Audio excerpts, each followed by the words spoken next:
The question today is, how are you minding your own business? Let's get into it. All right. Well, thank you guys for tuning in. Happy Tuesday.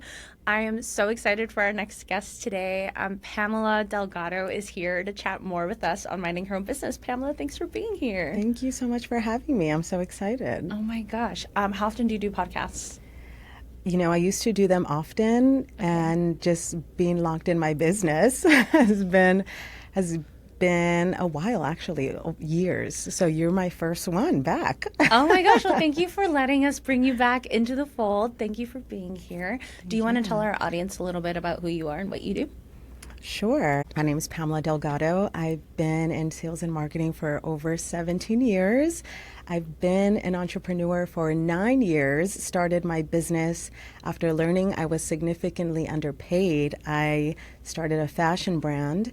And so I pivoted after receiving lots of inquiries about my marketing. That's when I realized, let me help other people in a more impactful way.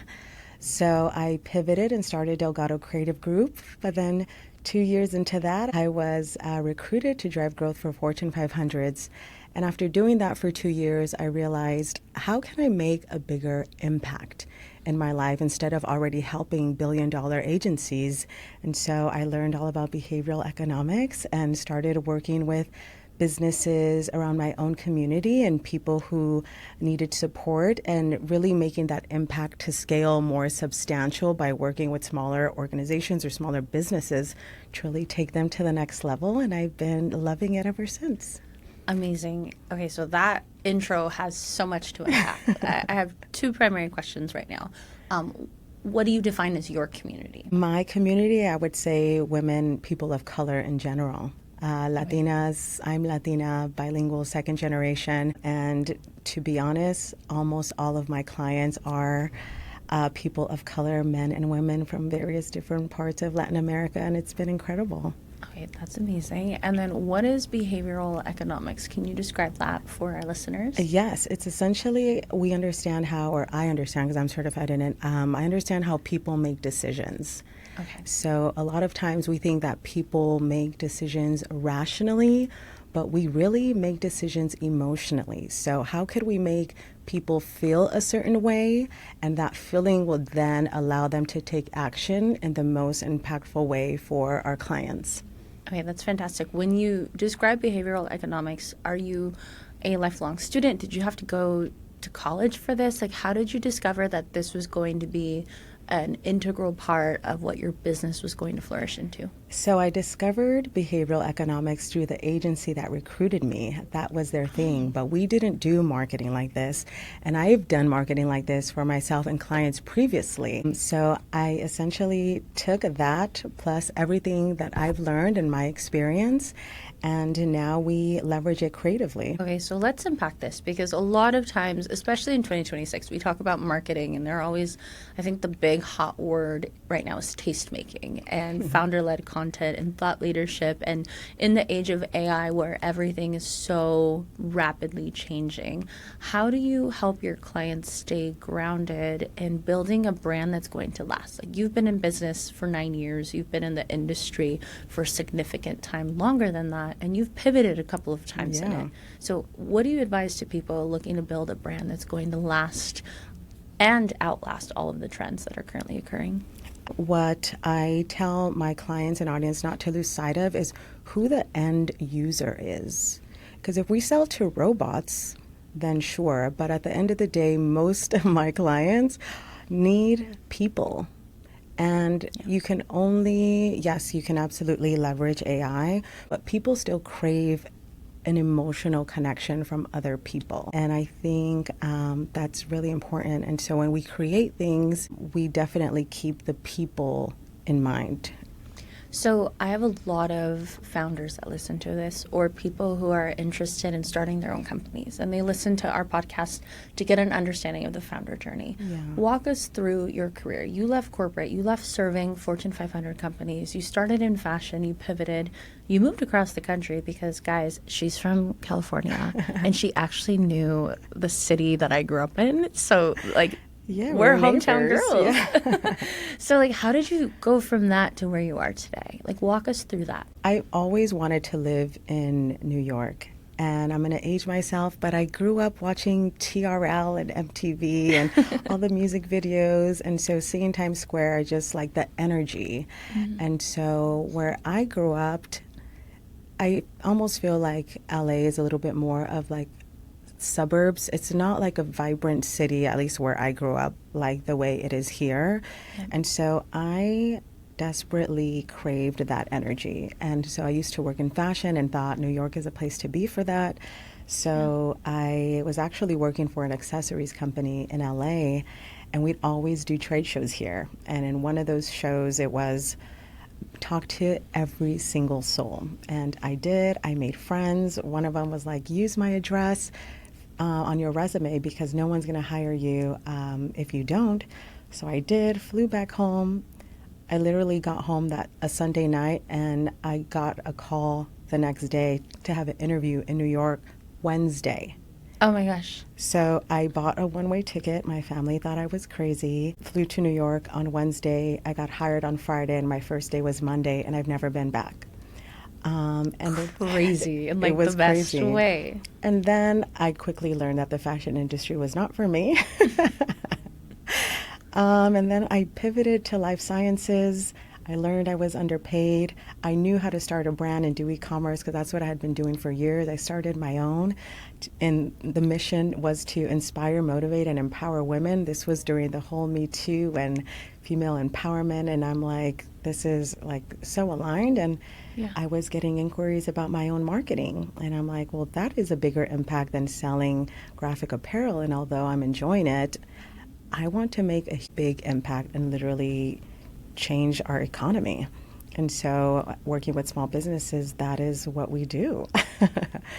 That's amazing. And then, so when we talk about building a brand, if you're a new founder, what are some of, I don't know, like the key steps you should take in thinking about building a lasting brand that helps people feel something, become emotionally attached to what your mission is? Yeah, I think it's establishing what you want people to feel every time they encounter you, and consider deeply giving them that feeling everywhere they experience your brand. And it doesn't have to be that difficult. I think sometimes we put a lot of efforts in the branding, like the logos and the fonts and things, which is absolutely very important because of the halo effect, which is a trade in behavioral economics. If you want people to perceive you a certain way, you can do so by the way you look. They'll already consider you premium and trust you just because of the way it is. But that feeling that they get should remain consistent everywhere you are, whether it's on socials, in person, and email. I would say consider giving them that feeling everywhere. So how do you decide what feeling you want to give as part of your brand? How do you have like a magic sauce you help your clients walk through? I think it depends on what they do, whether it's a product or a service. We definitely do have an entire process to determine what that is. It's actually part of our foundation phase, which is the whole brand identity. And it's not just logos and fonts, but it's literally your positioning, how you communicate to ensure you give that feeling everywhere. And it comes with guidelines on how to actually do it while using the fun stuff like the logos and fonts and things like that. But it's lots of questions. Actually, it's a whole brief of 20-something questions because we need to almost personify everything so we know that who we're talking to and how we need to talk to that specific person so we give them that feeling.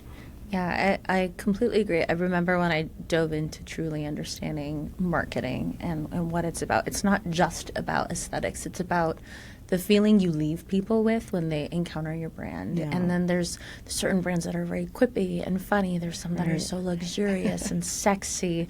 And then there's some that are so minimal, you're just kind of like, oh, it's just my product. And that's what makes this brand amazing. So what are some of your brands that you absolutely love? Or what are some maybe emerging brands that you're keeping an eye on to help inspire you in the way that you serve your clients? Oh, this is a good question.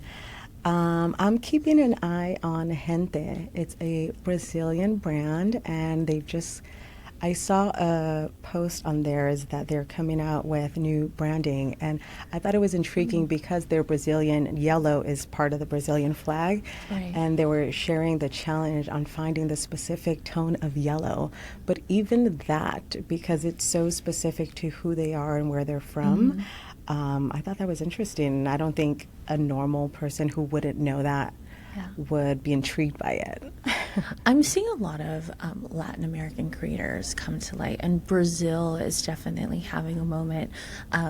Maybe it's because I'm in New York, there's a big Brazilian community here, but there's a lot of Brazilian fashion houses coming to New York, and I think Farm Rio started that trend and really brought Brazilian culture to American limelight. Yeah, I love it. It's great. Do you have any other brands that you're into lately? Yeah, Nena is another brand. They happen to be Brazilian as well. What I love about them, it's a one piece that it's almost like you can make it into a romper, into a skirt, into all these different things. But she's like, it's so popular in Brazil, and I've never seen it here. So, of course, it was really captivating. Yeah, I haven't heard of Nina, but that sounds great. I like an all-in-one versatile thing, especially when it's hot in the summer, which it's about to be super hot in New York. Govedosa is another brand. She's Dominican. She's based in Atlanta. And I mean, outside of their product, she is just so mission driven to help the Latin community. I just love the energy and everything that she's built. And she's just killing it with these grants lately. And it's amazing. I always love seeing Latinas succeed. I think we're such a small niche. I work in tech, and every single room I'm in, I'm always a minority, just being the gender that I am. And then on top of it, I'm usually the only Latina in the room. There are other women of color, but it's very rare for me to meet any Spanish speakers at these events. And let's kind of dive into like cultural identity and how it ties into who you are as a founder. What struggles have you had with your identity as you've like started to build out a business, and what do you advise someone, like, I guess, entering that space? How do you keep who you are, who your core and your culture is, while also building a new identity around this new part of yourself? I really appreciate this question because it's actually something that I am recently stepping into without having any fear of what society might say. Because I was in corporate for so long, it was something that I didn't share, even though I know that I look completely different from everyone in the room and that I can speak Spanish. But it was always something that I would hide, when in reality, it's like the best part of me. I feel the same way, and I know we grew up, we said neighbors, but it's a very similar culture. I think depending on who you are and what generation of Latino you are, you grew up in this, you have to assimilate. Right. You have to fit in some capacity in order to move up and like to get that job and to make more money and, you know, to be able to receive the reward for the sacrifices that your parents and grandparents made for you. But it also comes with this unspoken pressure of, well, do I speak Spanish when I go in the room? Do I show off the parts that make me inherently special and unique? Or do I just conform to the cold cubicle-like corporate speak that everyone expects me to? Right. I thought that was the route to go, but ever since I was little, I said, no, I'm going to be the boss. I'm going to work for myself. And I would attempt to be the best employee and play the role, but deep down inside, I hated it because it's not who I am. I'm not doing anything beneficial here but helping you, and you don't care about me. So why am I going to be here? I'd rather help other people who are doing incredible things take their business to the next level because you're not helping me.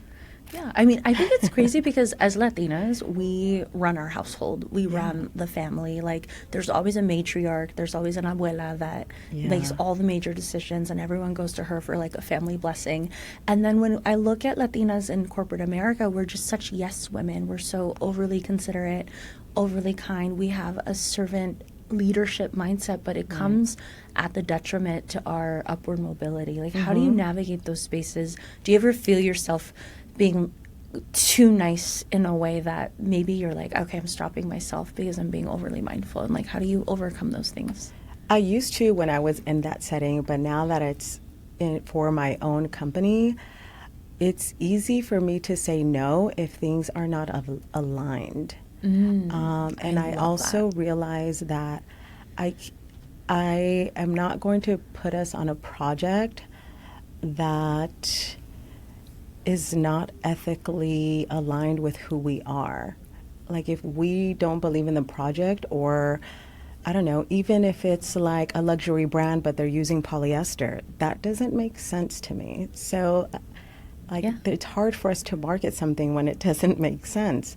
Yeah. Or even when they say something is organic when it's really not. Like now it's really easy for me to say no because it's my company and we can work with whoever we want. Before, unfortunately, I was a people pleaser and I would do what I had to do because I also am a mom and have children and need to put food on the table. So sure, even though it felt like a punch in my gut, but it was something that was just like, mija, you just need to, tienes que trabajar and put your head down and just do what they say. And it got to a point to where I couldn't, and I needed a sign, and I finally got it.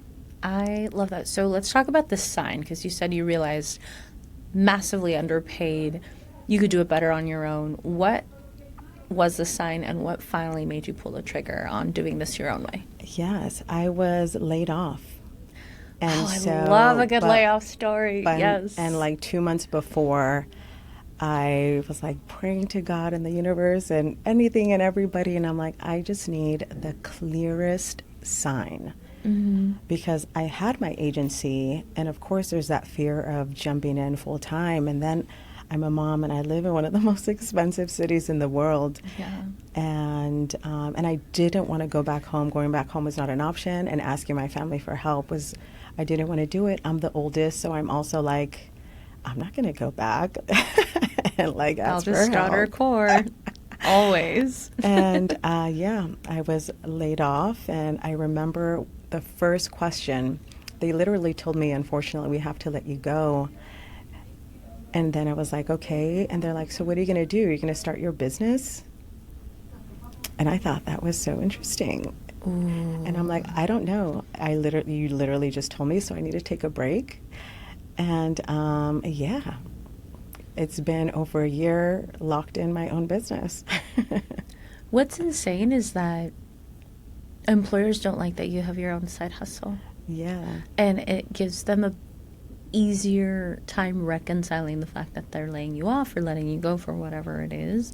But I also think founders can go one or two ways as employees. If you're working for the right company, hiring a founder is the best business decision you can make, because they're scrappy. Right. They know how to make decisions in favor of your company. They know how to work with people. And then on the other side, if your company is not value driven and aligned, your founder hire is going to be your worst nightmare, because they're not yes men. Yeah. And then that becomes hard to manage as a part of a broader team if you're just looking for yes men, right? How do you make hiring decisions for yourself now that you are a founder? That is something that you look for. Like, what are the traits that you look for? Yeah. So my goal is to stay lean. I'm not trying to be a super mega enterprise, because one of our main values is freedom, and I want to be able to work with anybody, everywhere, anywhere. But the talent and that like deep desire to support and just be incredible in their craft is super important to me, because if they don't love what they do, they're not going to want to produce. And I think that's really, really important. And also the deep desire to learn. Being a Latina and having my own company, I'm blessed to be able to offer opportunities and open doors and build tables. And that's something, as a person of color, that is not hard to receive. And I want to be able to do that. So I think it's just loving what they do. And if someone is hungry and has that deep desire to learn, I would love to like continue to offer opportunities so they can grow in their profession or craft. I love that you said one of your values as a business owner is freedom. let's dive into what that looks like for you as a founder and also being a mom. To me, work-life balance does not exist. It's Right. it's a figment of people's imagination. That just means that you're probably not going to grow a viable business if you want to work Right. 9 to 5. Right. How do you manage everything that you're responsible for managing in a given day? So believe it or not, I do not live off my calendar. I'm one of those that does not. Oh my God. Guys, I'm scratching. I think I just got allergic to this conversation. Okay, we're the opposite. Tell me more. Only work is on my calendar, and any Okay. meetings with my kids' school is on my calendar because obviously I can't miss those. But I don't have like my personal life on a calendar because I'm an Aquarius, so I also don't know if that's a thing, but I love to have space for spontaneity and freedom to pick and choose what do I feel like doing today? What do I want to do tomorrow? And if everything's on a calendar and I don't feel like doing it, I feel forced to do it. And then I'm not happy that that I'm forced to like go meet someone for coffee when I actually just want to chill today. Oh my God. That is so freeing to hear that you can do that. Being a woman that like is constantly triple booked, I'm always like, why is this on my calendar today? Who booked me here? Right. Did you see my block? Focus time means Work that I'm has to be on a calendar, but not my focusing. personal life. Yeah. Yeah, I love that. So I'm a Pisces, so I'm right after you, but I'm a cusp sign. So I truly appreciate this. Did you always think this way, or what was a forcing mechanism for you to start to enforce that in your life? I think I've always felt that way because the moment someone would always tell me, if anyone told me what to do, I'd find a way to like, I'm going to do the opposite And you're like, or no, do it better. Don't tell me what to do. I don't need your opinion here. That's the best. It's so New York too. So what is the hardest lesson that you've had to learn in your founder journey? That entrepreneurship is very much a spiritual journey, and I've needed to learn myself and understand my nervous system because of the roller coaster that is entrepreneurship. That is something that obviously being a side hustle for so many years, it was different once you're in it.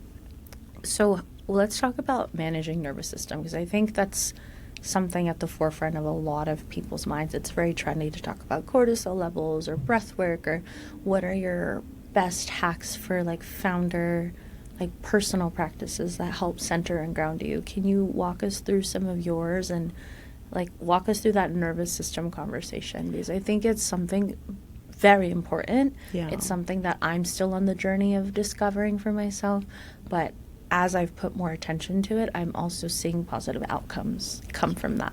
Yeah, I've had to do a lot of mindset work, and I don't know if it comes from being Latina or always working for other people for the majority of my career, but I am also deserving of receiving high-paying clients and working with high-paying clients, and I just think growing up the way I grew up, it was very hard. And there's a lot of like lack mindset and scarcity mindset that was around.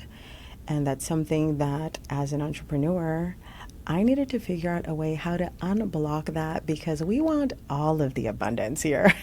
Yeah, we want all the We monies. need all of the abundance here. So it was really just stepping into and realizing and discovering like this self-worth. And there is enough for everybody. And I am worthy and deserving. And it was a lot of listening to affirmations. I hired a soul coach. No. That's And, amazing. yeah, Where and did you find him or her? One of my best friends referred him to me, and it was in Spanish, which I think was also great because it almost like tied into our culture, and I'm Latina, so the fact that this entire process was in Spanish, it was almost like undoing things from my ancestors and learning a lot about myself, and I went in wanting to, unblock everything to receive abundance, when I learned so much about myself through the process, and my nervous system has never been so calm. And I told my therapist, I'm like, I can't, like, this is what it's supposed to feel like. Like, I'm still needing to get accustomed to that feeling. Of like, I'm zen, today's Right. a beautiful day. Yeah. And then everything's yes, happening for challenges me. can happen, but like, Yeah. it's, a challenge is only temporary. So the biggest thing that I've learned about nervous system resetting is that I'm breaking patterns in my brain and how it's used to responding to situations. And that takes a lot of mental self-awareness to know this is where I come from. This is why I am this way. And I don't have to be this way. I can Right. choose something different. Yeah. But it's a choice we make every day. 100%. And even in like the new habits, and sometimes we want to keep ourselves safe, so we continue on the same habit. And it's not until you do the thing that makes you feel uncomfortable, but then once you start seeing the new results, you're like, oh wait, it's actually working. So now it's easier for you to stay disciplined on the new habit because you're like proving it to yourself. It's kind of like exercising, right? Yeah. You're trying a new exercise. You're like, I don't know. I don't like this. Yeah. And, well, I'll use running, for example. I just started running again. I played soccer as a kid, and I hated it because it just wasn't my sport. So I had this bad relationship with running, of all Yeah. things, because we would obviously run miles to prep for our Yep. games. And as an adult, I was like, oh, don't sign me up for cardio. So I was on the phone with my best friend last week, and I was like, I just ran 2.5 miles. And she was like, That's amazing. does 30-something-year-old Victoria run? Like, I've never heard you say you go on a run. And I'm like, 30-something-year-old Victoria is really strong. And she remembered how to breathe from the years of playing soccer. Yeah. And this is actually me versus me. And it's great and it's safe. I'm not going to hurt myself, get hit by a ball. This is my new running era. love But it that. was... Even that is breaking a pattern, Right. You break your paradigm of what you think you're Right. capable of over and over again. And I think as a founder, we do a lot of that in our daily practice Right. of like, who do I want to be for myself, for my company, for my team, Yeah, every day. every single day. And that's amazing. I would love if you can send over more details on your soul. Coach, we can add that in the bio for the episode too. But we're actually getting me ready too. to wrap up. Okay. Are you ready for some rapid fire questions? Sure. Okay. Well, what is your summer drink of choice? I'm usually an Aperol Spritz girl or a Sauv Blanc. Ooh, those are good. What are you currently reading? I'm actually reading The Alchemist again, but in Spanish, and it's completely different in Spanish. Really? Yeah. Oh, that's amazing. Okay. Favorite city you've ever been to? Mexico City. Love. Good choice. Something on your vision board that's actually happening. The dollar signs. Hey, love. Okay, and then if you were a Sex and the City character, who are you being right now? What era are you in? I wish I could say Charlotte, but no, not yet. You can be a hybrid. I would say Samantha in her bossy era, in her bossy version, not in the other one. Not in her thoughty version. Exactly. Okay, and then if your business had a personality, what would she be like? She is a confident, serious, but playful. I know the colors are dark and moody because she likes to flex and be that, because previously she couldn't, so now she is. I love that. And then last question before we wrap up. How do you mind your own business?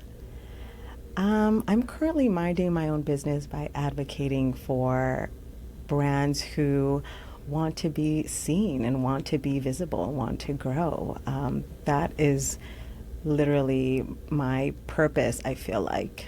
I love that. And where can people find you online if they want to meet you and engage with you somehow? Yeah, so my Instagram is I'm Pamela Delgado, and our website is delgadocreativegroup.com. Amazing. Thank you so much. And I'm so Thank excited you. for everyone to meet you again. Thank you for being so here. much. It was so fun. Yay.